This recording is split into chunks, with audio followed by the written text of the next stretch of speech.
السلام علیکم ورحمۃ اللہ وبرکاتہ۔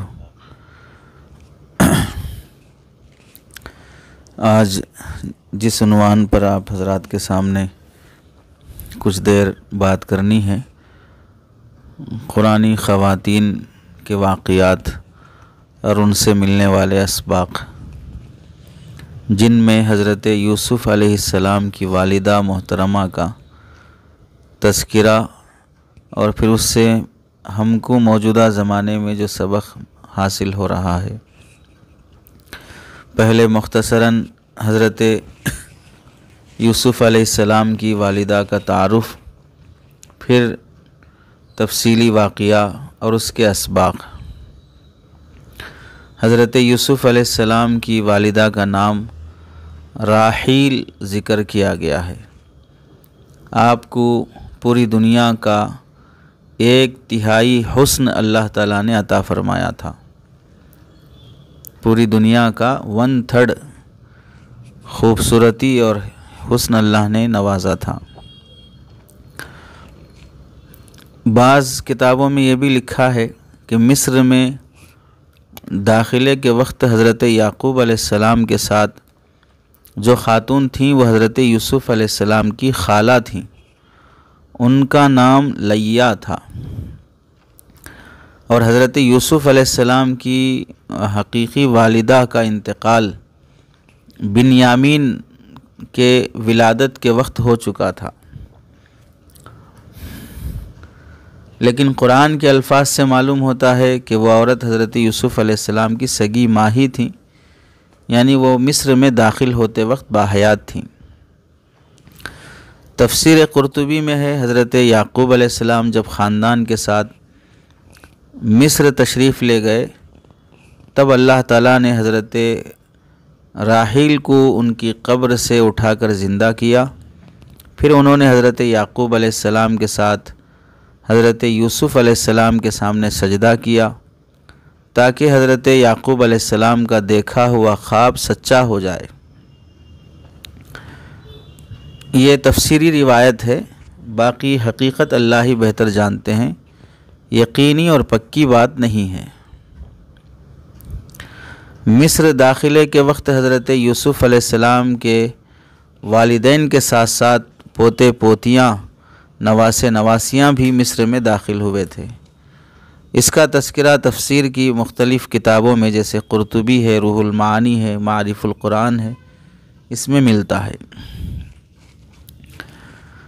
یہ مختصر تعارف تھا حضرت یوسف علیہ السلام کی والدہ کا۔ قرآن مجید میں جہاں اشارہ ہے یوسف علیہ السلام کی والدہ کے تذکرے کا، سورہ یوسف میں ہے اذ قال یوسف لأبیہ یا ابت انی رأیت 11 کوکبا والشمس والقمر رأیتہم لی ساجدین۔ اذ وہ واقعہ سنو یا وہ واقعہ یاد کرو جب کہ یوسف علیہ السلام نے اپنے والد سے کہا، اے میرے ابا جان، میں نے 11 ستارے اور سورج اور چاند کو خواب میں دیکھا، میں نے ان کو دیکھا کہ وہ میرے سامنے سجدہ کر رہے ہیں۔ اس آیت میں شمس اور قمر، سورج اور چاند جو ذکر ہے، یہاں سورج سے مراد والد ہیں اور چاند سے مراد والدہ ہیں۔ دوسری آیت ہے فَلَمَّا دَخَلُوا عَلَى يُوسُفَ آوَى إِلَيْهِ أَبَوَيْهِ وَقَالَ ادْخُلُوا مِصْرَ إِن شَاءَ اللَّهُ آمِنِينَ وَرَفَعَ أَبَوَيْهِ عَلَى الْعَرْشِ وَخَرُّوا لَهُ سُجَّدًا۔ پھر جب وہ سب یوسف علیہ السلام کے پاس پہنچے تو یوسف علیہ السلام نے اپنے والدین کو اپنے پاس جگہ دی، اور یوسف علیہ السلام نے کہا کہ تم سب مصر میں داخل ہو جاؤ، انشاءاللہ ہر طرح امن و امان یعنی چین و اطمینان کے ساتھ رہ سکو گے۔ اور یوسف علیہ السلام نے اپنے والدین کو اونچے تخت پر بٹھا دیا، اور وہ سب یعنی والدین اور 11 بھائی سب یوسف علیہ السلام کے سامنے سجدے میں گر گئے۔ یہ 2 آیتیں قرآن مجید کی ہیں جس میں حضرت یوسف علیہ السلام کے والد حضرت یعقوب علیہ السلام اور آپ کی والدہ حضرت راحیل کا اس میں تذکرہ ہے۔ حضرت یوسف علیہ السلام نے تقریباً 7 سال کی عمر میں یہ خواب دیکھا تھا کہ آسمان سے سورج ہے، چاند ہے اور 11 ستارے ہیں، وہ آسمان سے زمین پر اتر آئے ہیں اور یہ 11 ستارے چاند اور سورج ان کے سامنے آ کر سجدہ کر رہے ہیں۔ یہ روح المعانی کی روایت ہے۔ اسی میں ایک اور روایت ہے کہ یہ خواب حضرت یوسف علیہ السلام نے 12 سال کی عمر میں دیکھا تھا۔ الغرض عمر سے اتنا زیادہ فرق نہیں پڑتا، خواب کی دیکھنے کی بہر صورت تقویت ہوتی ہے کہ چاہے وہ 7 سال میں دیکھے ہوں چاہے وہ 12 سال میں دیکھے ہوں، خواب تو بہر صورت دیکھا ہے، جس کا قرآن نے بھی تذکرہ کیا ہے۔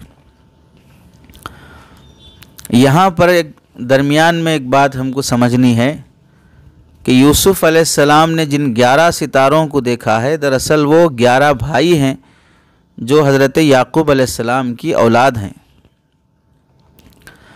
اس 11 ستاروں کے تحت میں علماء نے ایک عجیب نکتہ لکھا ہے کہ جیسے حضرت یوسف علیہ السلام کے کل 11 بھائی تھے اور ان کو ملا کر کل 12 ہو گئے، یعنی یعقوب علیہ السلام کے 12 بچے تھے۔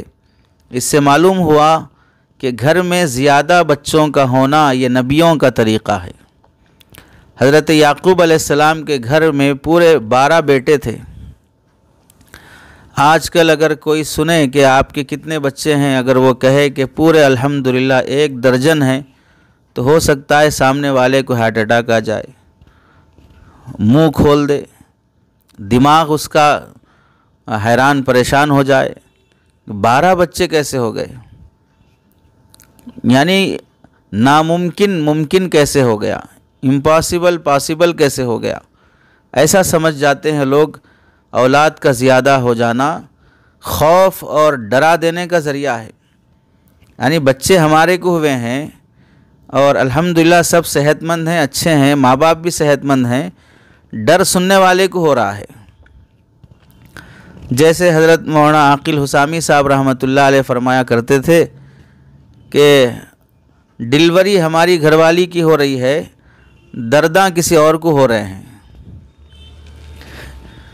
تو جس کی ڈلیوری ہو رہی ہے بیچاری، اس کو تو درد نہیں ہے، جو سن رہی ہے جو یا سن رہا ہے اس کو درد ہو رہا ہے۔ زیادہ اولاد کی حدیث میں ترغیب دی گئی ہے، تزوج الولود الودود فإنی مکاثر بکم الامم یوم القیامہ۔ تم بہت زیادہ محبت کرنے والی اور بہت زیادہ بچے جنم دینے والی عورت سے نکاح کرو، کیونکہ قیامت کے دن میں تمہاری زیادہ تعداد کی وجہ سے دوسری امتوں پر فخر کروں گا۔ یہ حدیث آپ علیہ السلام نے قیامت تک کے لیے بیان فرمائی ہے۔ تو اب ہمیں ایسا سوچنا کہ اس زمانے میں کم بچے بہتر ہے، وہ پرانے زمانے میں چل جاتا تھا، یہ زمانے میں نہیں ہو سکتا۔ ایک بچہ ہے جس کا وہ کون سا ڈھنگ سے تربیت کر لے رہے ہیں، ایک بچے والے کتنے نہیں ملیں گے جن کی اولاد بگڑ گئی ہو۔ ایک ہی بچہ بول کے اتنے لاڑ سے پالے ہیں کہ اسے بچہ بولتے ہوئے اب شرم آ رہی ہے، ناک کٹا رہا ہے، ذلیل کر رہا ہے، بدنامی کا ذریعہ بنا ہوا ہے۔ ایک بچہ بول کے بہت لاڑ محبت سے پالے، وہی چھوڑ کے چلا گیا، وہی ماں باپ کو گھر سے باہر کر دیا۔ تو یہ بولنا کہ ایک بچہ بہت اچھا، ایسے سوچ لینا ہم دو ہمارے دو، یہ سب مغربی سوچ ہے، یہودیوں کی، عیسائیوں کی سوچ ہے۔ آج کے یہودی بھی زیادہ بچوں کو پسند کرتے ہیں۔ گزشتہ سال تمل ناڈو کے، آندھرا کے جو سی ایم دونوں غیر مسلم ہیں، انہوں نے اعلان کیا تھا کہ ہماری ریاست کی پاپولیشن کم ہو رہی ہے، ہم درخواست کرتے ہیں اپنی ریاست کی پبلک سے، عوام سے کہ زیادہ بچے جنم دیں۔ یہ بات تو ہمارے نبی علیہ السلام 1400 سال پہلے فرما گئے۔ آپ کو ووٹ چاہیے، آپ کا پاپولیشن بڑھنا ہے، زیادہ ووٹوں سے آپ کو جیتنا ہے، تو آپ اعلان کر سکتے ہیں کہ زیادہ بچے جنم دو، تو آپ غلط نہیں ہیں۔ سرکار دو عالم صلی اللہ علیہ وسلم جن کے صدقے سے ہم سب کو ایمان ملا ہے، وہ اگر اعلان کریں کہ زیادہ بچے جنم دو تاکہ قیامت کے دن مجھے کثرت سے فخر ہو، تو وہ غلط ہوگا نعوذ باللہ۔ کفر کرنے والے، خدا سے بغاوت کرنے والوں کا اعلان اپنی جگہ پر صحیح ہے۔ الیکشن کے زمانے میں ہر امیدوار یہ چاہتا ہے کہ اس کے جلسے میں، اس کی ریلی میں زیادہ پبلک ہو۔ اب بچے ہی کم ہیں تو پبلک کہاں سے لائیں گے؟ روڈ شو کے موقع پر کہ اپنی میجارٹی کو دکھانا ہے، اگر کوئی دھرنا کرنا ہے، کوئی ریلی نکالنا ہے، ایسے موقع پر، روڈ شو کے موقع پر زیادہ تعداد ہونا چاہیے۔ کپڑے کی دکان والے کو زیادہ پبلک ہونا کپڑے خریدنے کے واسطے، جوتے چپل بیچنے والے کو زیادہ پبلک ہونا چپل خریدنے واسطے، زیورات اور جویلری والوں کو زیادہ پبلک ہونا زیادہ زیورات خریدنے واسطے،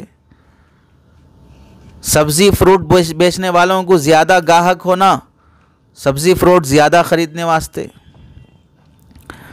سیاسی لیڈروں کو زیادہ ووٹر ہونا تاکہ الیکشن کے موقع پر زیادہ ووٹ ڈال سکیں۔ ہر موقع پہ آدمی کو پبلک زیادہ ہونا۔ اب جنیچ نے تو کہاں سے زیادہ پبلک آئیں گی؟ جنم ہی نہیں دیے تو پبلک زیادہ کہاں سے آئے گی؟ تو جب یہ چیزیں فخر کا باعث ہیں کہ ہماری میجارٹی زیادہ ہو، ہمارا پاپولیشن بڑھے، تو قیامت کے دن تمام انبیاء میدان محشر میں ہوں گے، تو ان کے ساتھ ان کی امت بھی وہاں پر آئے گی۔ ہر نبی کے ساتھ جتنی بڑی امت ہوگی، وہ نبی دوسرے نبیوں پر فخر کریں گے۔ نبی کریم صلی اللہ علیہ وسلم نے فرمایا تم نکاح کر کے امت کی تعداد بڑھاؤ، زنا کر کے نہیں، نکاح کر کے۔ حرام طریقے سے پیدا ہونے والی اولاد پر کوئی فخر نہیں کرتا۔ نکاح ہونے کے بعد اولاد ہو تو آدمی کندھے پہ ہاتھ مار کے کہتا ہے کہ میرا بڑا بیٹا ہے، یہ میرا چھوٹا بیٹا ہے۔ یہ کب بولے گا؟ جب کہ حلال طریقے سے ہوا ہو، لیو ان ریلیشن شپ سے ہوا ہو، ناجائز تعلقات سے ہوا ہو، تب کوئی آدمی بولے کہ یہ میرا حرام کا پلہ ہے، یہ میرا حرام کا بچہ ہے، بولتے ہوئے بھی شرم آئے گی۔ ناجائز تعلقات کو آدمی دکھانا بھی گوارا نہیں کرتا، اگرچہ کہ گناہ میں مبتلا ہے، لیکن اندر اتنی شرم تو پھر بھی باقی ہے کہ اس بے حیائی اور بے شرمی سے پیدا ہونے والی اولاد پر فخر نہیں کرتا۔ اس درجے تو شرم بہر صورت باقی ہے۔ اب پتہ نہیں یہ شرم بھی کب ختم ہو جائے گی کہ آدمی حرام کی اولاد پر بھی فخر کرنے لگے۔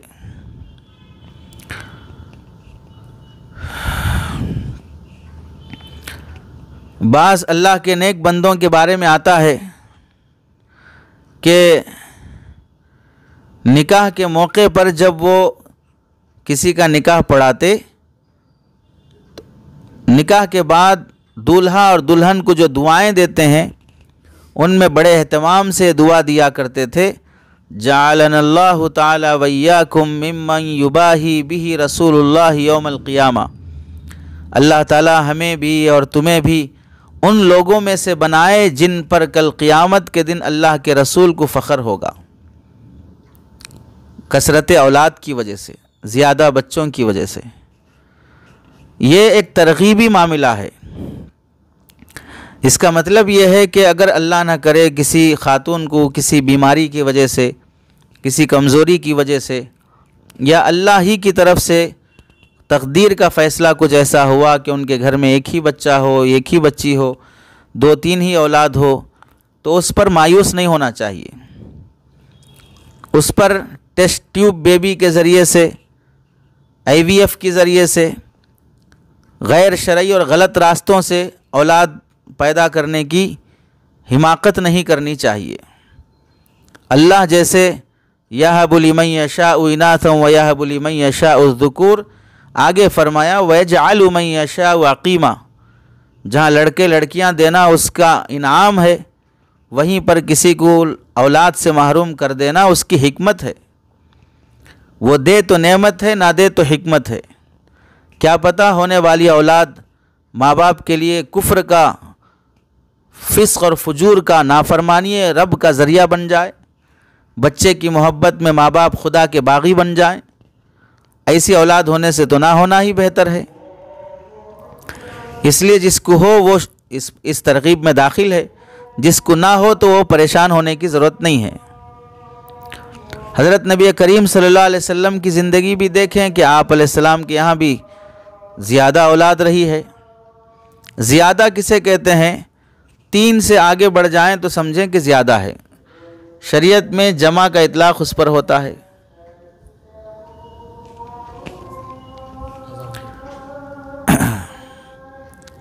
اذان سن لیں، اذان کے بعد کر لیں گے۔ نبی کریم صلی اللہ علیہ وسلم کی یہاں بھی کثرت اولاد رہی ہے۔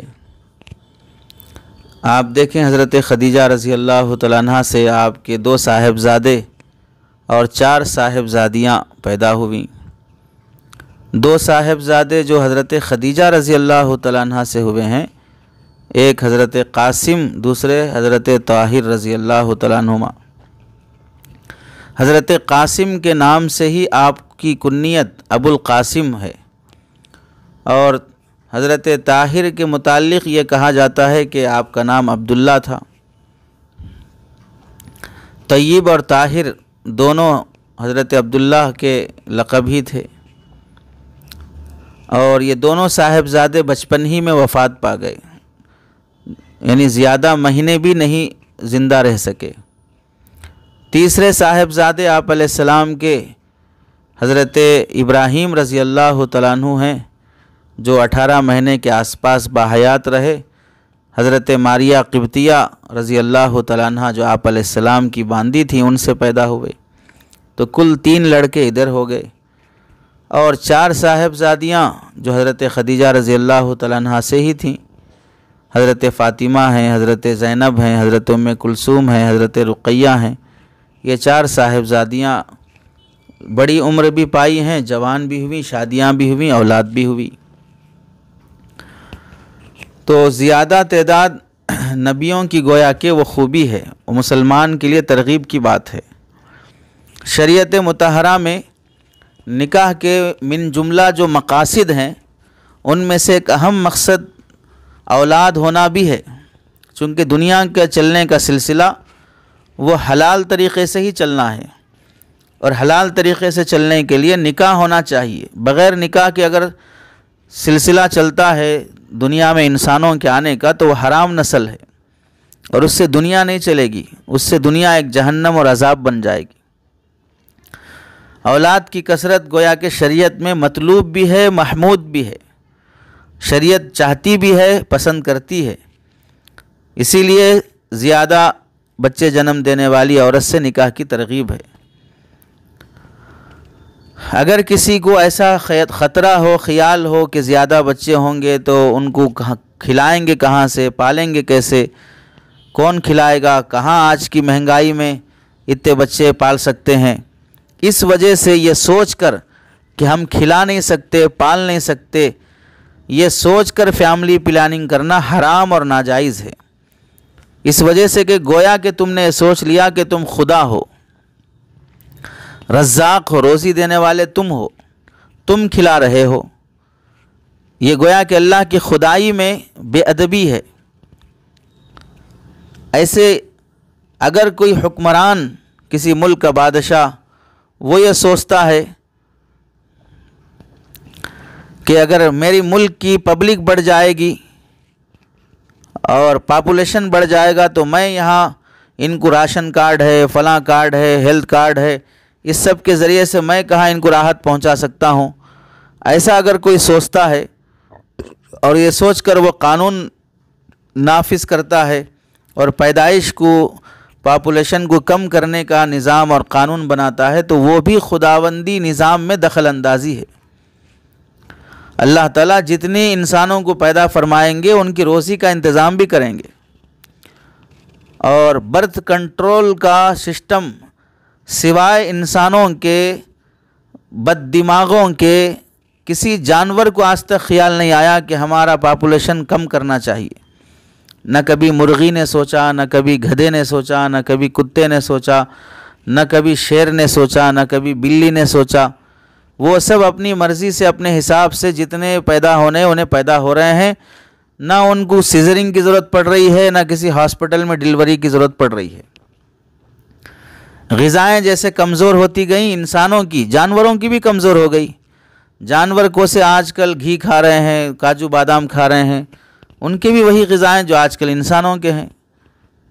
تو انہوں نے کبھی نہیں سوچا کہ ایسا کہ ہماری غذائیں کمزور ہو گئی، اس واسطے ہم بھی پاپولیشن کم کریں گے. ہاں اتنی گنجائش ہے کہ اگر ضرورت کے موقع پر ہر سال اولاد پیدا ہونے کا جو سسٹم رہتا ہے کہ سال جنوری میں نیا کیلنڈر جیسے آتا ہے، ہر سال بچے ہو رہے ہیں، اس سے تھوڑی تکلیف ہو جاتی ہے کہ آدمی ہر سال اولاد ہو رہی ہو تو پھر کئی نقصانات اس کے ہو سکتے ہیں. گیپ دینا چاہیے، ہر بچے کے سے دوسرے بچے میں 3 سال کا کم از کم گیپ رہے، کم از کم 2 سال کا تو بھی گیپ رہے کہ جو بچہ ہوا ہے اسے ماں 2 سال تو بھی دودھ پلا سکے. تو 2 سال سے 3 سال کا اگر فاصلہ رکھ کر اولاد ہوتی ہے تو اچھی بات ہے.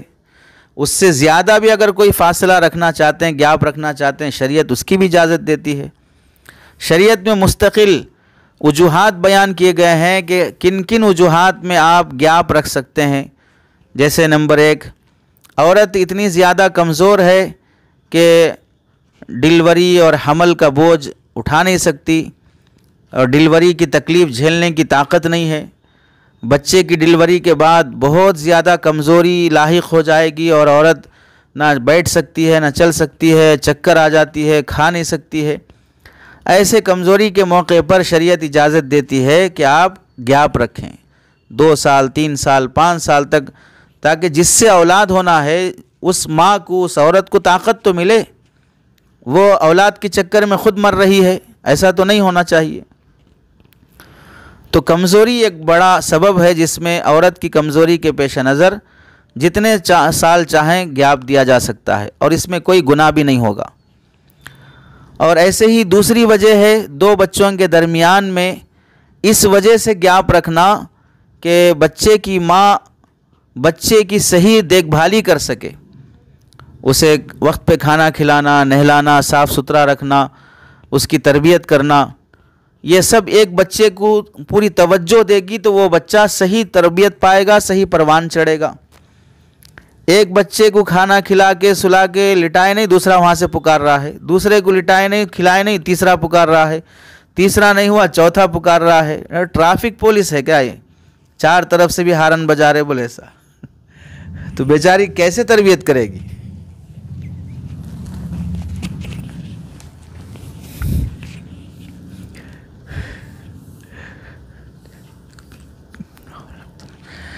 کوئی بچہ پھر نہ صحت مند بنے گا، نہ تربیت یافتہ ہوگا.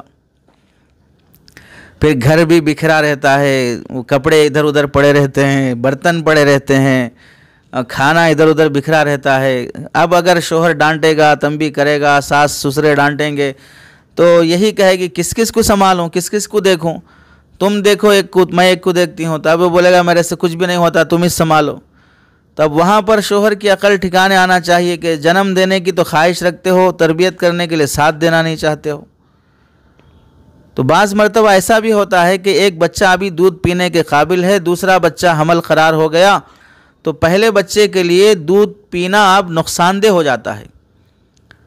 اس دودھ کے اندر تھوڑا جراثیم آ جاتے ہیں، اب بچہ ماں کے دودھ سے محروم ہو گیا، ڈبے کے دودھ پہ اس کا گزارا ہونا پڑے گا. اور ڈبے کے دودھ سے پیدا ہونے والی اولاد کیا وہ جہاد کر سکتی ہے؟ کیا وہ صحت مند اور طاقتور بن سکتی ہے؟ کیا کر سکتی ہے؟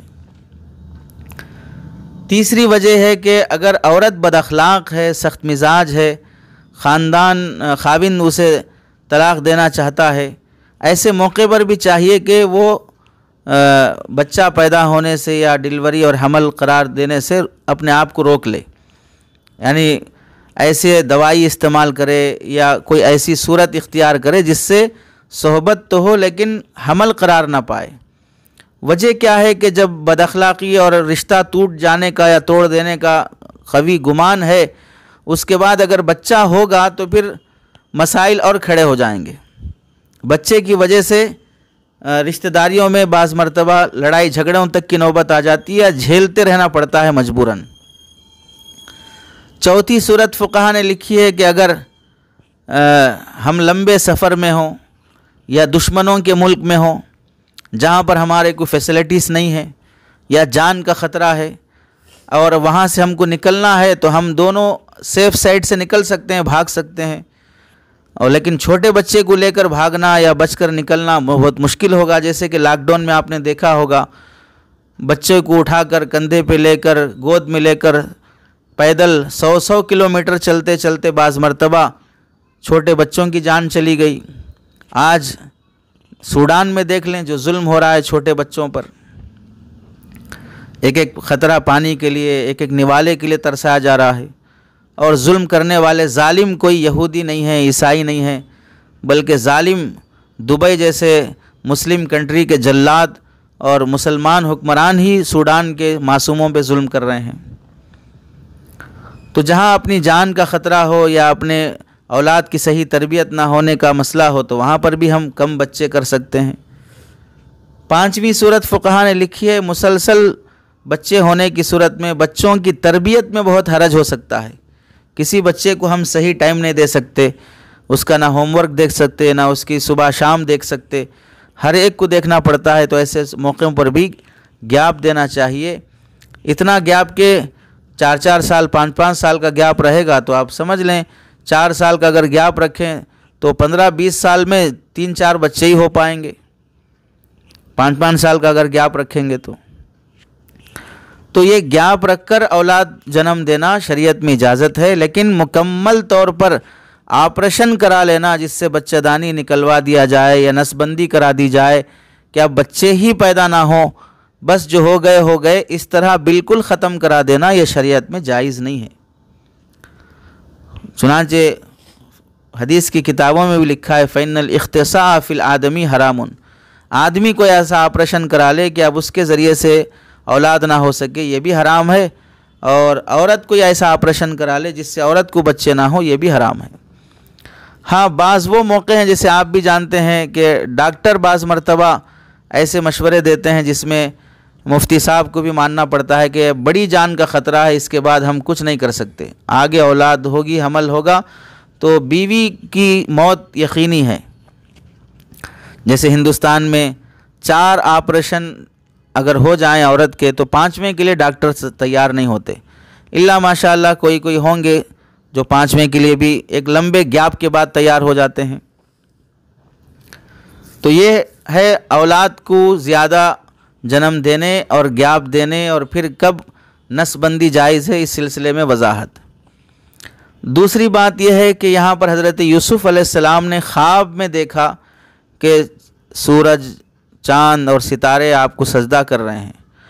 چونکہ حضرت یوسف علیہ السلام نبی کے بیٹے تھے اور خود بھی ہونے والے نبی تھے، اور انہوں نے جو خواب دیکھا تھا وہ 7 سال یا 12 سال کی عمر میں تھا، اگرچہ کہ اس عمر میں بچہ بالغ نہیں ہوتا ہے بالعموم، پھر بھی چونکہ اللہ کو وہ خواب ایک ہونے والے نبی کو ہی دکھایا تھا اور سچا خواب تھا، تو اس خواب کا اعتبار بھی ہوا اور اس خواب کا نتیجہ اور رزلٹ تعبیر بھی آئی کہ 11 ستاروں سے مراد ان کے بھائی اور چاند سورج سے مراد ان کے والدین اور سجدہ کر رہے ہیں۔ تو مطلب یہ ہوا کہ ایک دن حضرت یوسف علیہ السلام کو اللہ وہ مقام دیں گے کہ اس مقام کے سامنے ان کے ماں باپ بھی سجدہ شکر بجا لائیں گے، سجدہ تعظیمی بجا لائیں گے۔ حضرت یوسف علیہ السلام کے فیوچر کو دکھایا گیا تھا کہ آپ کا مستقبل بہت بڑا ہے۔ اس میں ہم کو سمجھنا یہ ہے کہ خواب کی حیثیت کیا ہوتی ہے شریعت میں۔ حدیث میں ہے کہ خواب نبوت کے 40 حصوں میں سے ایک حصہ ہے، مطلب اچھے خواب یہ مراد ہے۔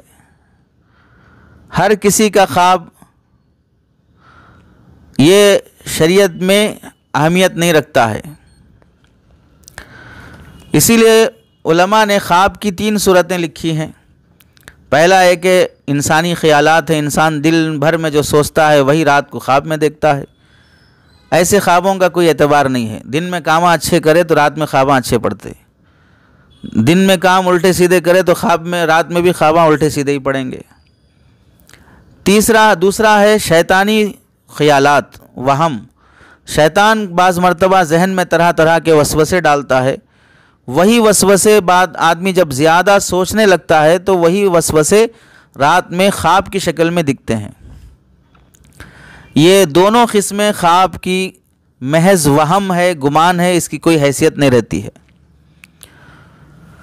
آدمی بعض مرتبہ بہت زیادہ سوچ لیتا شادی کے بارے میں، تو اب خواب میں سویا تو بھی شادی ہو جیسا دکھ رہا ہے، ولیمہ ہو جیسا دکھ رہا ہے، اور شیروانی پہن کے کہیں فنکشن ہال میں بیٹھے جیسا دکھ رہا ہے، صبح اٹھنے کے بعد اسی پرانی لنگی پہ اب کیا کریں، خیالات ہیں تمہارے ویسے دکھ رہیں گے خواب۔ ہر شخص کے ویسے ہی ہوتے ہیں، ایسے خوابوں کا اعتبار نہیں ہوگا۔ ہر آدمی اپنی اپنی فیلڈ کے حساب سے جیسے بھی دن میں سوچ لیتا ہو۔ تیسرا ہے اللہ تعالیٰ کی طرف سے الہام، جو حقیقی خواب ہیں، نبوت کے 46واں حصہ ہے۔ چونکہ ان تینوں کے درمیان فرق کرنے کی کہ اب کیسا سمجھیں کہ بھئی نبوت کا حصہ کون سا ہے اور ہمارے خیالات کون سے ہیں اور شیطانی وسوسہ کون سا ہے، ہم فرق نہیں کر سکتے۔ اس واسطے شریعت میں خواب چاہے وہ کتنے بھی بڑے اللہ والے کا ہی کیوں نہ، حجت اور دلیل نہیں ہے۔ خواب کی بنیاد پر کوئی فیصلہ نہیں کیا جائے گا۔ صرف انبیاء علیہم السلام کا خواب وحی کا درجہ رکھتا ہے۔ اگر مومن اچھا ہے، عمل والا ہے، سنتوں کی زندگی گزارنے والا ہے، تو اس کا خواب گویا کہ اسے مبشرات یعنی خوشخبری والے خواب شمار ہوگا، یعنی اس کے ذریعے سے اللہ تعالیٰ اس بندے کو خوش کرنا چاہ رہے ہیں اور اس کے ذریعے سے اسے راحت پہنچانا چاہ رہے ہیں۔ یہ گویا کہ مبشرات میں سے ہے۔ تو پہلی قسم کی جو خواب ہے وہ نفسانی خیالات ہے، انسان دن بھر میں جو سوچتا ہے اور دماغ میں جو باتیں چلتی ہیں اور جو کچھ بھی دن بھر میں ادھیڑ بن میں لگا رہتا ہے اور اپنی روزگار میں اور اپنے کمائی میں لگا رہتا ہے، یا اگر نوجوان لڑکا لڑکی ہے اپنے محبوب کے خیالات میں مگن رہتا ہے، اس کے ذہن پر ہر وقت اس کا محبوب کا سایہ منڈلاتا رہتا ہے، وہی خواب میں دنیا بھر میں محبوب کے چکر گھوم رہا ہے، اس کا طواف کر رہا ہے، اس کا بوسہ لے رہا ہے۔ یہ سب فالتو قسم کے خیالات جو دن بھر میں چھائے تھے خواب میں نظر آتے ہیں، ایسے خواب کا کوئی اعتبار نہیں ہے۔ دوسرے وہ خواب ہیں جو شیطانی وسوسے جسے بولا جا رہا ہے، یہ ڈراؤنے خواب ہوتے ہیں کہ چونکہ شیطان انسان کا دشمن ہے، وہ جیسے بیداری کے عالم میں انسان کو گمراہ کرنا چاہتا ہے، پریشان کرنا چاہتا ہے، گناہ میں مبتلا کرنا چاہتا ہے، اسی طرح نیند کی حالت میں بھی انسان کو بے چین کرتا رہتا ہے۔ شیطان ہے، ہم جاگتے رہو سوتے رہو، انہیں ہم کو چھوڑنا نہیں چاہے گا۔ انسان کو خوب پریشان کرنے میں اسے مزہ آتا ہے، ڈرانے میں اسے مزہ آتا ہے، نئی نئی شکلیں نئی نئی صورتیں لے کر وہ ڈرانا چاہتا ہے۔ زندگی میں فقر و فاقے سے ڈرائے گا اور روزی روٹی ختم ہو جانے کے ڈر سے ڈرائے گا۔ یعیدکم الفقر والبأسا، تمہیں شیطان فقر سے اور غریبی سے ڈرائے گا، جسے دیکھنے کے بعد خواب میں دیکھ رہے ہیں کہ سانپ دکھ رہے ہیں، بندر دکھ رہے ہیں، کتے بلی دکھ رہے ہیں، کبھی دکھ رہا ہے کہ کوئی چاقو لا کے بھونک دیا ہے، مرڈر کر دیا ہے، کوئی تلوار سے گلا کاٹ دیا ہے، سر جا کے اتنی دور پڑا ہے۔ یہ سب خیالات ہوتے ہیں جو ڈراؤنے خواب ہوتے ہیں، اس کا بھی کوئی اعتبار نہیں ہے۔ ہاں البتہ خواب میں آدمی ایسی کیفیت دیکھا جیسے کہ کسی خاتون کے ساتھ یا کسی مرد کے ساتھ تنہائی میں مل رہا ہے، اور پھر اٹھنے کے بعد اپنے کپڑوں میں کسی بھی طرح کی تری اور بھیگاپن محسوس کیا، تو پھر اس سے غسل بہر صورت واجب ہو جائے گا۔ اس وجہ سے نہیں کہ خواب دیکھا ہے، وہ خواب دیکھا ہو نہ دیکھا ہو، وہ خواب یاد ہو یاد نہ ہو، اس سے ہم کو تعلق نہیں ہے۔ تمہارے جسم پر ہم کو تری دکھ رہی ہے اور بھیگاپن دکھ رہا ہے، جو دکھ رہا ہے اس کی وجہ سے حکم لگایا جا رہا ہے کہ اب تم پر غسل واجب ہے۔ تو ڈراؤنے اور برے خواب جب آدمی دیکھتا ہے تو پھر اسے چاہیے کہ ایسے موقع پر اللہ کے نبی علیہ السلام نے جو دعا سکھائی ہے، اعوذ بکلمات اللہ التامات من غضبہ وعذابہ ومن شر عبادہ ومن ہمزات الشیاطین وان یحضرون، ابو داؤد اور ترمذی کی روایت ہے۔ اللہ سے دعا مانگنا چاہیے کہ میں پناہ چاہتا ہوں اللہ کے کلمات تامہ کے ذریعے سے، خود اس کے غضب سے بھی، اس کے عذاب سے بھی، اس کے بندوں کے شر سے بھی، اور شیطانی وسوسوں سے بھی، اور اس کے برے اثرات سے بھی، اور اس بات سے بھی کہ شیطان میرے پاس آئے اور مجھے ستائیں۔ تو ڈراؤنے خواب پر دعا پڑھ لینا چاہیے۔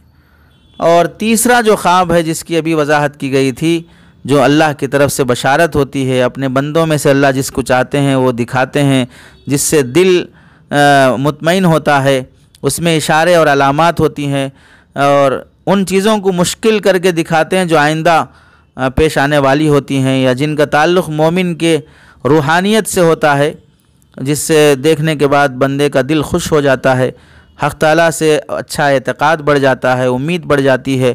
یہی خواب شریعت میں کسی نہ کسی درجے میں معتبر ہوتے ہیں۔ معتبر ہونے کا مطلب یہ ہے کہ اس اچھے خواب کے ذریعے سے انسان مطمئن ہونا رہتا ہے کہ اللہ سب کچھ اچھا کرے گا، مجھے امید ہے سب اچھا ہو جائے گا۔ بعض علماء نے خواب کی، جیسے حضرت شاہ ولی اللہ محدث دہلوی رحمۃ اللہ علیہ نے خواب کی 9 صورتیں لکھی ہیں، جیسے کہ نمبر 1 نبی اکرم صلی اللہ علیہ وسلم کو خواب میں دیکھنا، نمبر 2 جنت یا جہنم کو خواب میں دیکھنا، نمبر 3 نیک بندوں اور انبیاء اکرام کو خواب میں دیکھنا، نمبر 4 متبرک مقامات جیسے بیت اللہ اور مدینہ منورہ، مسجد اقصی وغیرہ کو خواب میں دیکھنا، نمبر 5 آئندہ پیش آنے والے واقعات کو خواب میں دیکھنا، پھر ویسا ہی ہونا جیسا خواب میں دیکھا تھا۔ مثلا دیکھا کہ عورت حاملہ ہوئی ہے اور اسے لڑکا پیدا ہوا ہے، اور پھر بعد میں 9 مہینے کے بعد واقعتاً شادی ہوئی، بیوی حاملہ ہوئی اور لڑکا پیدا ہوا۔ نمبر 6 گزشتہ واقعات کو واقعی طور پر خواب میں دیکھنا، مثلا دیکھا کہ کسی کے انتقال ہو گیا، پھر اس کے بعد جب اٹھا تو خبر ملی کہ ہاں واقعتاً 2 دن پہلے ان کا انتقال ہو گیا تھا۔ 7واں ہے کوئی ایسا خواب دیکھنا جو کوتاہی پر آگاہ کرے، جیسے خواب میں دیکھا کہ کتا اس کو کاٹ رہا ہے، سانپ اس کو ڈس رہا ہے، تو اس کا مطلب ہوتا کہ وہ آدمی غصے والا ہے، یا اپنا غصہ کم کر لینا چاہیے، یا دشمن اس کے پیچھے پڑا ہے، اچھے اخلاق اپنانا چاہیے۔ 8واں ہے انوارات کو دیکھنا، صاف ستھرے کھانوں کو خواب میں دیکھنا، مثلا دودھ ہے، شہد ہے، گھی ہے۔ 9واں ہے ملائکہ کو خواب میں دیکھنا۔ اس طرح خواب کے 9 قسمیں علماء نے لکھی ہیں۔ بہرحال ان خوابوں کی وجہ سے آدمی مطمئن تو ہو سکتا ہے کہ چلو اللہ سب کچھ اچھا کرے گا، لیکن خوابوں کی بنیاد پر فیصلے نہیں کر سکتا، کہ جیسے بعض لوگ استخارہ کرتے ہیں، کرنے کے بعد سو جاتے ہیں، خواب میں دکھا تو ہی فیصلہ کرتے نہیں تو نہیں کرتے۔ اس پر عاجز کا مستقل ایک آدھے گھنٹے کی استخارے کی شرعی حیثیت پر ویڈیو بیان ہے، سن لینا چاہیے کہ شریعت میں استخارے کی حیثیت کیا ہے، اور استخارے کے اندر پائے جانے والے کیا کیا منکرات ہمارے سماج میں پائے جاتے ہیں۔ آگے ہم چلتے ہیں۔ تیسری بات، حضرت یوسف علیہ السلام نے جو خواب میں دیکھا تھا، سورج اور چاند اور 11 ستارے۔ 11 ستاروں سے تو آگئی بات کہ بھائی مراد ہیں، اور زیادہ اولاد ہونا اچھی بات ہے، اور خواب سے متعلق بھی بات آ گئی۔ اور تیسری بات رہ گئی چاند اور سورج، اس سے کون مراد ہیں؟ حضرت عبداللہ ابن عباس رضی اللہ تعالیٰ عنہما فرماتے ہیں کہ اس خواب میں 11 ستاروں سے حضرت یوسف علیہ السلام کے 11 بھائی، سورج سے آپ علیہ السلام کے والد حضرت یعقوب علیہ السلام، اور چاند سے آپ کی والدہ مراد ہیں۔ بعض لوگوں نے سورج سے والدہ اور چاند سے والد مراد لیے ہیں۔ ایسے بھی اگر غور کیا جائے، ہم کو یہاں سمجھنا کیا ہے، سورج سے والد مراد لو یا والدہ مراد لو، چاند سے والد مراد لو یا والدہ مراد لو، بہر صورت بتانا یہ ہے سورج کا کام بھی ہے دن میں روشنی دینا، چاند کا کام بھی ہے رات میں روشنی دینا۔ دونوں بہر صورت روشنی ہی دیتے ہیں، اندھیرا کوئی بھی نہیں لاتا ہے۔ تو انسان کی زندگی میں ماں باپ کو رات اور دن کی طرح رہنا چاہیے، لیکن ہمیشہ روشن بن کر رہنا چاہیے، کہ باپ دن کی طرح ہو اور ماں رات کی طرح ہو، لیکن رات کی تاریکی نہیں، رات کی اندھیرے میں چاند کی طرح نگرانی کرنے والی، روشنی دینے والی ہونا چاہیے۔ تو مطلب یہ ہوا کہ اگر اولاد دن اور رات یعنی 24 گھنٹے میں ماں باپ کی نگرانی میں ہوتے ہیں تو ان بچوں کی تربیت بہت اچھی ہوتی ہے۔ جیسے کہ دن کی نگرانی یعنی سورج کی روشنی میں، رات کی نگرانی یعنی چاند کی روشنی میں، چاند سے مراد ماں کی روشنی، ماں کی نگرانی، دن سے مراد باپ کی نگرانی۔ ان موقعوں پر اگر ماں باپ کی دونوں کی نگرانی جب بچوں کو نصیب ہوتی ہے تو ان بچوں کی تربیت بہت اچھی ہوتی ہے۔ اسی واسطے جہاں پر چھوٹی چھوٹی باتوں پر خلا طلاق ہو جاتی ہے، ماں باپ دونوں الگ ہو جاتے ہیں، اب بچوں کو یا تو ماں کا پیار نہیں ملتا یا تو باپ کا نہیں ملتا، ایسے بچوں کی تربیت ادھوری رہ جاتی ہے۔ یا وہ ماں باپ جو بہت جلدی بچوں کو اپنے سے جدا کر دیتے ہیں اور بیبی کیئر میں چھوڑ دیے یا آئمہ کے پاس چھوڑ دیے، فلاں ہوم میڈ کے پاس چھوڑ دیے، خود دونوں آفس کو نکل گئے، تربیت میں ماں باپ کا دخل نہیں ہے، تو ایسے بچے بھی بہت آزاد ہو جاتے ہیں۔ یا وہ جیسے کہ بہت سے مرتبہ شوہر اپنی بیوی کو گاؤں میں شہر میں چھوڑ کر باہر ملکوں میں چلے جاتے ہیں، تو یہاں پر ماں کی ذمہ داری ڈبل ہو جاتی ہے کہ وہ بچوں کو پالے بھی، تربیت بھی کرے۔ اب باپ کا ڈر نصیب نہیں ہوتا ہے، تو ایسے موقعوں پر بھی بعض مرتبہ بہت سے بچے بچیاں باپ کا ڈر نہ ہونے کی وجہ سے آزاد ہو جاتے ہیں۔ جیسے کہ آپ لوگ بھی اپنے آس پاس میں دیکھ رہے ہوں گے کہ باپ تو بیچارہ باہر جا کے بہت محنت سے کما رہا ہے، لیکن جو ڈر اور روب باپ کا ہونا چاہیے وہ نصیب نہیں ہے۔ پیسہ تو خوب بھیج رہا ہے اور امید بھی ہے کہ میرا بچہ پڑھ رہا ہوگا، لیکن وہ کالجوں میں جا کے آوارہ اور بالکل نادان اور جانور قسم کی صفتیں آ گئی اس کے اندر۔ تو گویا کہ اس میں اشارہ ہے کہ ماں باپ کو دن اور رات کی طرح، دن اور رات میں جیسے سورج اور چاند روشنی دیتے ہیں، اپنے بچوں کو ہمیشہ روشنی والا راستہ اور سیدھا راستہ اور نگرانی میں رکھ کر پالنا چاہیے۔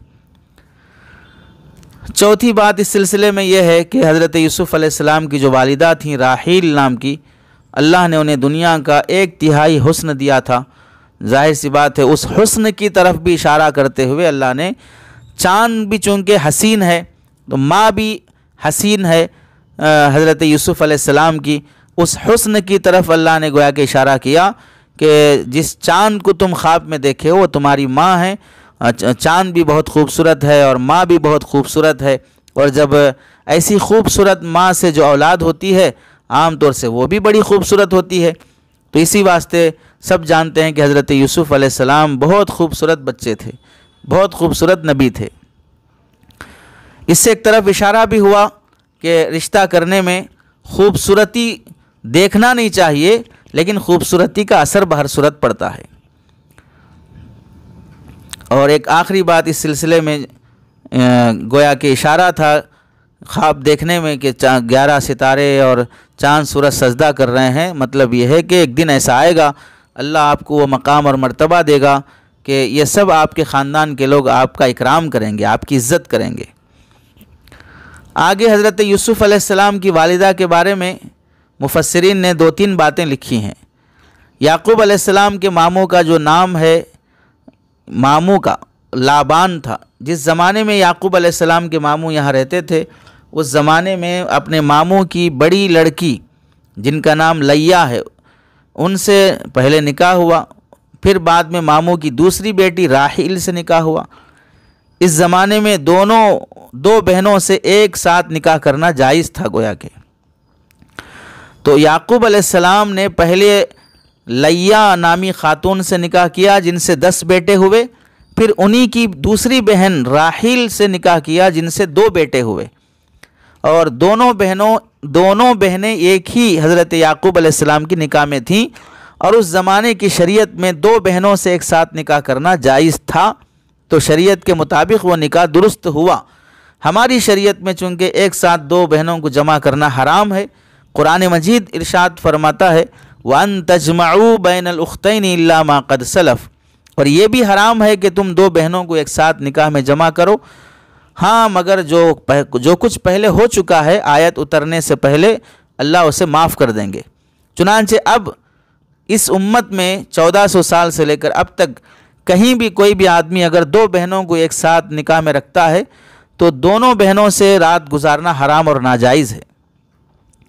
حتیٰ کہ یہاں تک بھی ہے کہ اگر اپنی بیوی کو طلاق دینے کے بعد وہ بیوی 3 مہینے یا 3 وہ مینسز جو اس کے ہوتے ہیں عدت گزار رہی ہے، اس عدت کے زمانے میں اگر اس کی بہن سے یعنی سالی سے اگر نکاح کرنا چاہے تو بھی نکاح جائز نہیں ہوگا، اپنی بیوی کی عدت پوری ہونے کے بعد ہی نکاح ہو سکتا ہے۔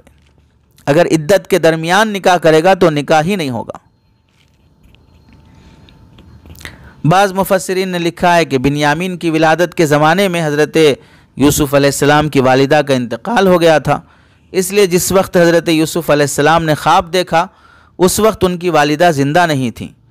حضرت یعقوب علیہ السلام نے حضرت یوسف علیہ السلام کی خالہ سے بھی نکاح کیا تھا، جن کا نام لیا تھا، جیسے کہ ابھی آیا۔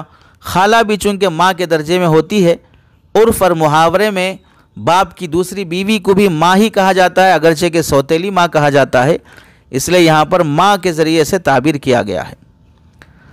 بہرحال بعض مفسرین یہ کہتے ہیں کہ نہیں، حضرت یوسف علیہ السلام کی والدہ باحیات تھیں، جب مصر میں آئیں تو دونوں ساتھ تھے اور سجدہ شکر بجا لائے اور حضرت یوسف علیہ السلام کے سامنے انہوں نے سجدہ کیا۔ حضرت یوسف علیہ السلام کی پیدائش کہاں پر ہوئی؟ علماء نے لکھا ہے کہ فدان آرام ایک جگہ کا نام ہے، اس پرانی زمانے کا نام ہے، یہ تفسیر المنیر میں لکھا ہوا ہے، وہاں پر ولادت ہوئی۔ اور امام طبری نے لکھا ہے کہ فلسطین کے جنوبی حصے میں وادی عربہ ایک جگہ ہے جو دیہات کا ایریا ہے، حضرت یعقوب علیہ السلام دیہات کے رہنے والے تھے، وہیں آپ کے کافی اونٹ اور بکریاں تھیں جس سے گزارا چلتا تھا۔ یوسف علیہ السلام بھی اسی گاؤں اور دیہات میں پیدا ہوئے۔ گاؤں اور دیہات کی مناسبت سے علماء نے لکھا ہے حضرت یوسف علیہ السلام کی تقدیر میں تو گاؤں اور دیہات سے نکل کر مصر جیسے بڑے شہر میں آنا تھا، وہیں زندگی گزارنا تھا، لیکن وہاں تک پہنچنے کے لیے جو راستہ اللہ نے ان کے لیے چنا ہے وہ تکلیف دہ تھا، جیسے بھائی لے جا کے جنگل میں چھوڑ دینا، پھر کنویں میں ڈال دینا، پھر قافلے کے ساتھ وہ سودا کر کے اپنے ہی بھائی کو بیچ دینا، پھر مصر کے بازار میں جا کر ان کا بھاؤ تاؤ لگنا، پھر وہاں بحیثیت غلام یا بیٹا بادشاہ کے گھر میں پہنچنا۔ بہرحال ان سب راستوں سے گزرنے کے بعد اللہ نے مصر کی یعنی شہر کی حکومت نصیب کی حضرت یوسف علیہ السلام کو۔ باقی حضرت یوسف علیہ السلام کی کے والدین کی اور بھائیوں کی اور ماں باپ کی زندگی یہ گاؤں میں ہی گزری اکثر زندگی، لیکن ایک بات یہاں سے سمجھنا یہ چاہیے کہ حضرت یوسف علیہ السلام جب مصر پہنچے، شہر پہنچے، اللہ نے ان کو تکلیفوں سے گزرنے کے بعد جب اونچا مقام دیا، بادشاہت دی، اور مصر کے حکومت میں بہت بڑا کارنامہ رول آپ کا رہا، جیل خانے کی زندگی گزارنے سے بھی اللہ نے گزارا، تو جب یوسف علیہ السلام کو معلوم ہوا کہ بھائی قحط سالی کے عالم سے گزر رہے ہیں، ماں باپ کے پاس گزارا مشکل ہے، تو معلوم ہونے کے بعد جب بھائی تیسری مرتبہ غلہ لینے کے لیے آئے تو حضرت یوسف علیہ السلام نے مصر سے 200 اونٹوں پر ضروری سامان اپنے خاندان والوں کے لیے بھیجا اور اپنے پورے خاندان کو مصر آنے کی دعوت دی۔ چنانچہ والدین اور پورا گھرانہ، پورے بھائی اور بھائیوں کے بچے، بعض کتابوں میں ہے کہ پورے 72 ممبرز تھے اور بعض کتابوں میں ہے کہ 93 ممبرز تھے جو حضرت یوسف علیہ السلام نے گاؤں سے اپنے پورے خاندان کو شہر بلا لیا۔ اس سے معلوم ہوا کہ اگر اللہ تعالیٰ خاندان میں سے کسی بچے کو ترقی دے اور اپنا گاؤں چھوڑ کر وہ شہر چلا جائے اور وہاں پر اللہ اسے بڑا پوسٹ دے دے اور بڑا عہدہ دے دے اور بزنس میں یا کسی کاروبار میں وہ ترقی کر لے، تو اپنے ان بھائی بہنوں کو جو گاؤں دیہات میں رہتے ہیں انہیں بھولنا نہیں چاہیے، اپنی حقیقت کبھی بھولنا نہیں چاہیے۔ انسان اگر کسی جگہ وطن سے دور ہو، جیسے سعودیہ گیا، لندن گیا، کویت گیا، یا ڈسٹرکوں سے نکل کر وہ بڑے شہروں میں آ کر رہے، حیدرآباد، ممبئی، چنئی، ایسے بڑے دلی، بڑے بڑے شہروں میں آ کے رہتے ہیں، تو ایسے موقعوں پر جس گاؤں سے نکل کر آئے ہیں، جس دیہات سے نکل کر آئے ہیں، وہاں آنے کے بعد اپنے بھائی بہن، اپنے والدین، اپنے رشتہ دار، ان سب کی خیر خواہی اور خبر گیری کرتے رہنا چاہیے۔ تو اس سے معلوم ہوا جو لوگ فارن میں جا کے بسے رہتے ہیں، وہاں سے اپنے بھائی بہنوں کے لیے کچھ نہ کچھ ہدیہ، تحفہ، رشتہ داروں کے لیے کوئی موقع سے ان کی فکر کرتے رہنا چاہیے۔ جسمانی دوری پھر بھی ٹھیک ہے آزار کی وجہ سے، لیکن قلبی قربت اور اخلاقی اور دینی تعلق بہر صورت باقی رکھنا چاہیے۔ ورنہ تو وہی بات ہوگی جیسے کہ چہل سبق ایک کتاب ہے، اس میں لکھا ہے کہ دو دوست رہتے تھے. ایک بار ایسا ہوا کہ اللہ کا کرنا کہ ایک دوست کو اللہ نے بہت بڑا پوسٹ دے دیا، بادشاہ بن گیا یا بڑے عہدے پہ آ گیا. تو دوسرے دوست کو معلوم ہوا وہ بیچارہ غریب تھا، وہ خوش اپنے دوست سے ملنے کے لیے آیا، مبارکبادی دینے کے خاطر میرا دوست بہت اچھے عہدے پہ پہنچ گیا ہے. لیکن اس دوست کو غرور کا نشہ چڑھا ہوا تھا. اپنے غریب دوست کو جب ملنے آتے ہوئے دیکھا تو آگے بڑھ کر استقبال کر کے اخلاق دکھانے کے بجائے اس نے سوال کیا، کیستی چرا آمدئی، کون ہے تو، کیوں آیا ہے، میں نہیں جانتا ہوں تمہیں. اپنے ہی بچپن کے دوست سے ایسی باتیں کرنے لگا. تو اس نے کہا کہ شنیدم کے کور شدائی برائے تعزیت تو آمدام، میں نے سنا ہے کہ تو اندھا ہو گیا ہے، تیری عیادت کے واسطے میں آیا ہوں. حالانکہ دونوں ایک دوسرے کو پہچانتے ہیں، دوست ہیں. عہدہ مل جانے کے بعد آدمی مغرور ہو گیا، متکبر ہو گیا. تو شہروں کی زندگی میں آنے کے بعد آدمی کو اپنے گاؤں دیہات میں رہنے والے ماں باپ کو، بھائی بہنوں کو نہیں بھولنا چاہیے. دوسرا سبق یہاں سے ملا، دیہاتی زندگی کے مقابلے میں شہری زندگی بہر صورت راحت رسانی والی ہوتی ہے. گاؤں دیہات میں جیسے ہاسپٹل ہونا نہیں ہوتے، جیسے مارکیٹ ہونا نہیں ہوتے، جیسے اسکول کالج ہونا نہیں ہوتے، سہولت کی چیزیں میسر نہیں ہوتی ہیں. تو گویا کہ دیہاتی زندگی ایک طرح کی زحمت میں گزرتی ہے، تکلیف میں گزرتی ہے. اور شہری زندگی میں سارے گزارے کے اسباب اور سامان ہوتے ہیں تو وہ تھوڑا راحت سے گزرتی ہے. تو حضرت یوسف علیہ السلام کے والد اور والدہ، ماں باپ، یہ کنعان کے دیہات میں زندگی گزار رہے تھے. ایک طرف تو دیہات کی زندگی، دوسری طرف بیٹے اور چہیتے بیٹے کی جدائی. والدین دو طرح کی گویا کہ تکلیفوں میں زندگی گزار رہے تھے. اپنے یوسف علیہ السلام کی دعوت پر جب وہ شہر میں آئے، مصر پہنچے، ترقی یافتہ شہر تھا، تہذیب والا شہر تھا، پہلی زندگی گزارنے کا سامان بہت تنگ تھا. اب یہاں شہر میں اللہ نے بہت وسعت اور راحت والی زندگی نصیب فرمائی تھی. تو قرآن نے دیہاتی زندگی کے مقابلے میں شہری زندگی کی اہمیت کو بیان کرتے ہوئے مستقل ایک نعمت کے طور پہ ذکر کیا. وَقَدْ أَحْسَنَ بِي إِذْ أَخْرَجَنِي مِنَ السِّجْنِ وَجَاءَ بِكُم مِّنَ الْبَدْوِ مِن بَعْدِ أَن نَّزَغَ الشَّيْطَانُ بَيْنِي وَبَيْنَ إِخْوَتِي. اور میرے رب نے اس وقت مجھ پر بڑا احسان کیا کہ مجھ کو جیل سے نکالا، اور یہ بھی احسان ہوا کہ شیطان نے میرے اور میرے بھائیوں کے درمیان جھگڑا کروا دیا تھا. تو اللہ تعالیٰ نے جدائی ختم کر دی. پھر میرے رب گاؤں سے تم کو میرے پاس مصر شہر لے کے آیا.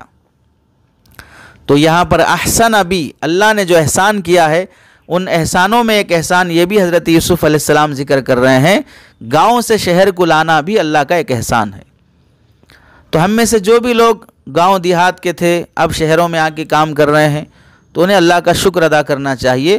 گاؤں دیہات کی زندگی ہوتی تو جو راحتیں شہروں میں نصیب ہیں وہ وہاں پر نہیں ہوتی.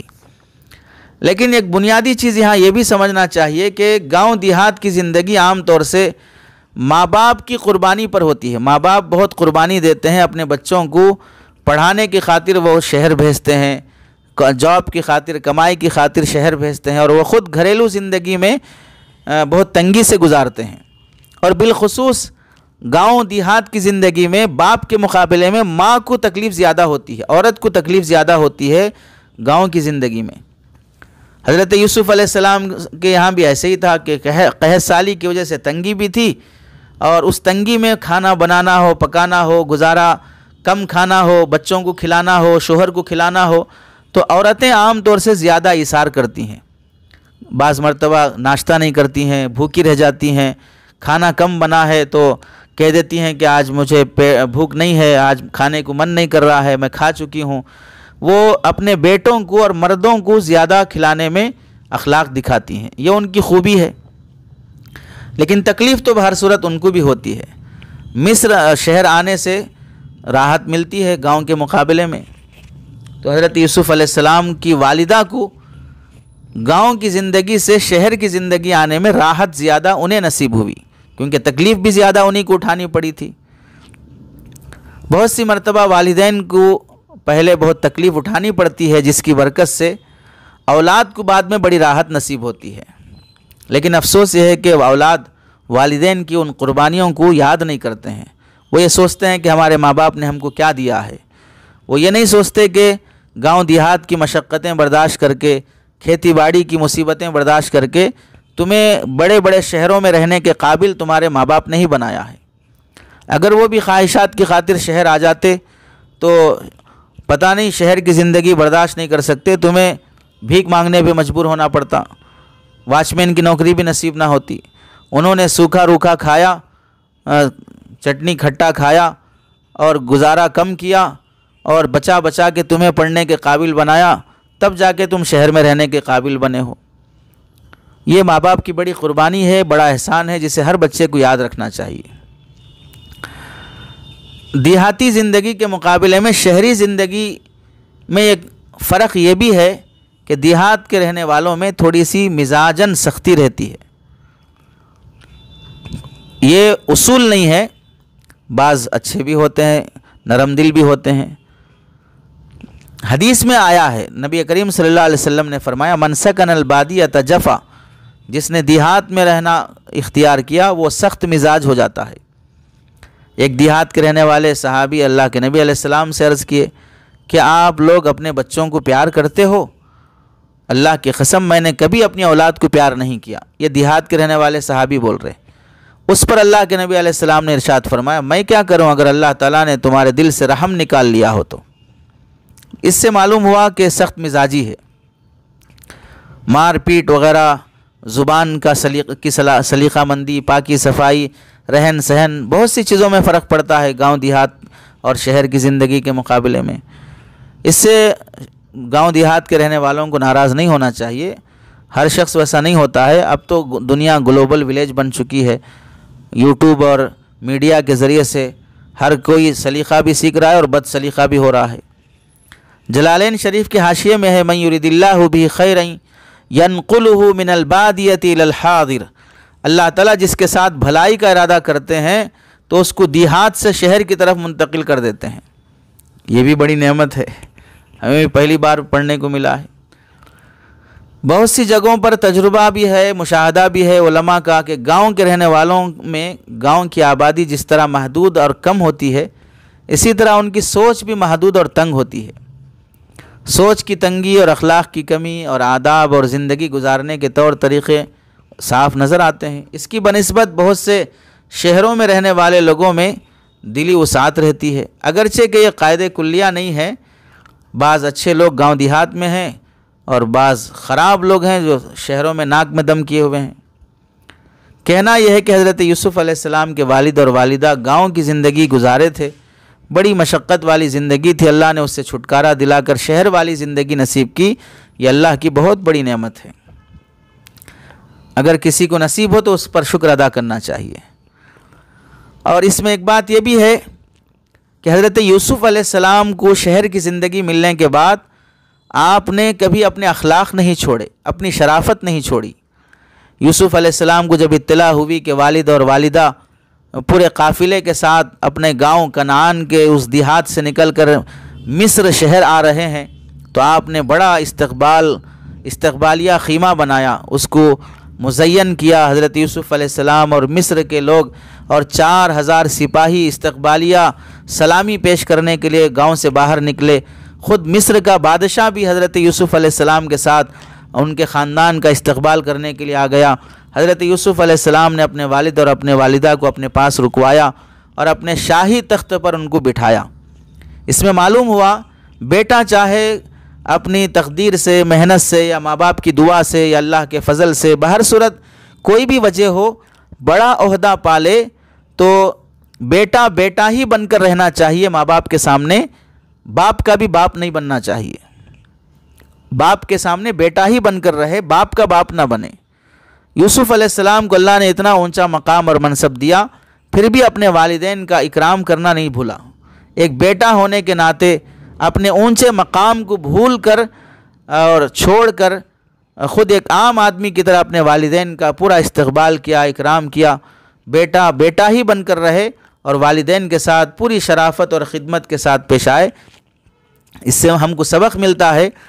ہم تو یوسف علیہ السلام جیسے بڑے پوسٹ پر، بڑے عہدے پر، بڑے منصب پر جا بھی نہیں سکتے ہیں۔ جو کچھ بھی اللہ نے منصب یا عہدہ دے دیا ہو اس سے متکبر اور مغرور نہیں بننا چاہیے، بے وقوف نہیں بننا چاہیے۔ کتنی بھی بڑی ڈگری مل جائے، شہروں میں ذاتی مکان مل جائے، کروڑوں کے مالک ہو جائیں، پھر بھی اپنی جنت ماں باپ کے قدموں کے نیچے ہی ہے۔ اس واسطے ماں باپ سے ہمیشہ شرافت اور عزت سے ہی پیش آنا چاہیے۔ رہا یہ مسئلہ کہ حضرت یوسف علیہ السلام اپنے ماں باپ سے کتنے سال دور رہے، الگ الگ باتیں لکھی ہیں، کہیں لکھا 80 سال، کہیں لکھا 83 سال، 50 سال، 40 سال، 18 سال، یہ سب تفسیر کے اقوال ہیں۔ باقی قرآن نے کہیں اس کی وضاحت نہیں کی ہے۔ جس کی وضاحت قرآن اور صحیح احادیث میں نہ ہو ہمیں اس کے پیچھے پڑنا بھی نہیں چاہیے۔ بس اتنا تو ہے کہ جدا رہے، اللہ جانتے ہیں کہ کتنا جدا رہے۔ جب حضرت یوسف علیہ السلام کے والد اور والدہ مصر آ گئے تو حضرت یوسف علیہ السلام نے فرمایا فلما دخلوا علی یوسف آوا الیہ ابویہ وقال ادخلوا مصر ان شاء اللہ آمنین۔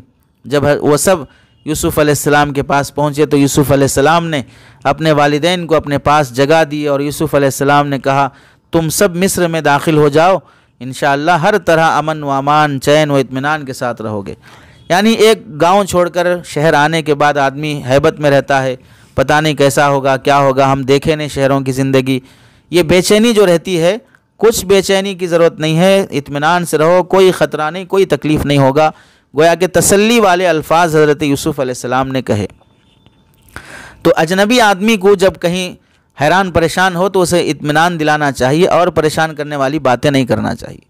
جیسے بالخصوص ہمارے زمانے میں ہوتا ہے، اگر کوئی آدمی کچھ پیسے گنوا لیا، کہیں گر گیا، کہیں ٹھوکر لگ گیا، پہلے ہی سے اسے خون نکل رہا ہے، پیسے گم ہو جانے کا ڈر ہے، کہیں انویسٹمنٹ کیا کوئی لے کے بھاگ گیا، اب وہ پریشان ہے کہ اتنے لاکھ لوٹ گیا، تو اب ایسے موقع پر جو بھی سنتا ہے نصیحت کرنا شروع کر دیتا، ارے کئی کو دیے، تم عقل نہیں ہے تمہارے کو، بولا تھا نا میں، فلاں تھا نا میں، اور نصیحت کر کے پریشان کرنا شروع کر دیتے۔ ایسے موقع پر ایسے کسی مہربان کو سنانا ہی نہیں چاہیے، وہ غم اور تازہ کر دیتے ہیں۔ کوئی بولنے والا نہیں ملتا، چھوڑو جان دو، اب جو ہو گیا اللہ کی مرضی ہے، اللہ اس کا بہتر بدلہ دے گا۔ تسلی دینے والے جملے بولنے والے بہت کم ملتے ہیں، غلطی پر نمک چھڑکنے والے بہت مل جاتے ہیں۔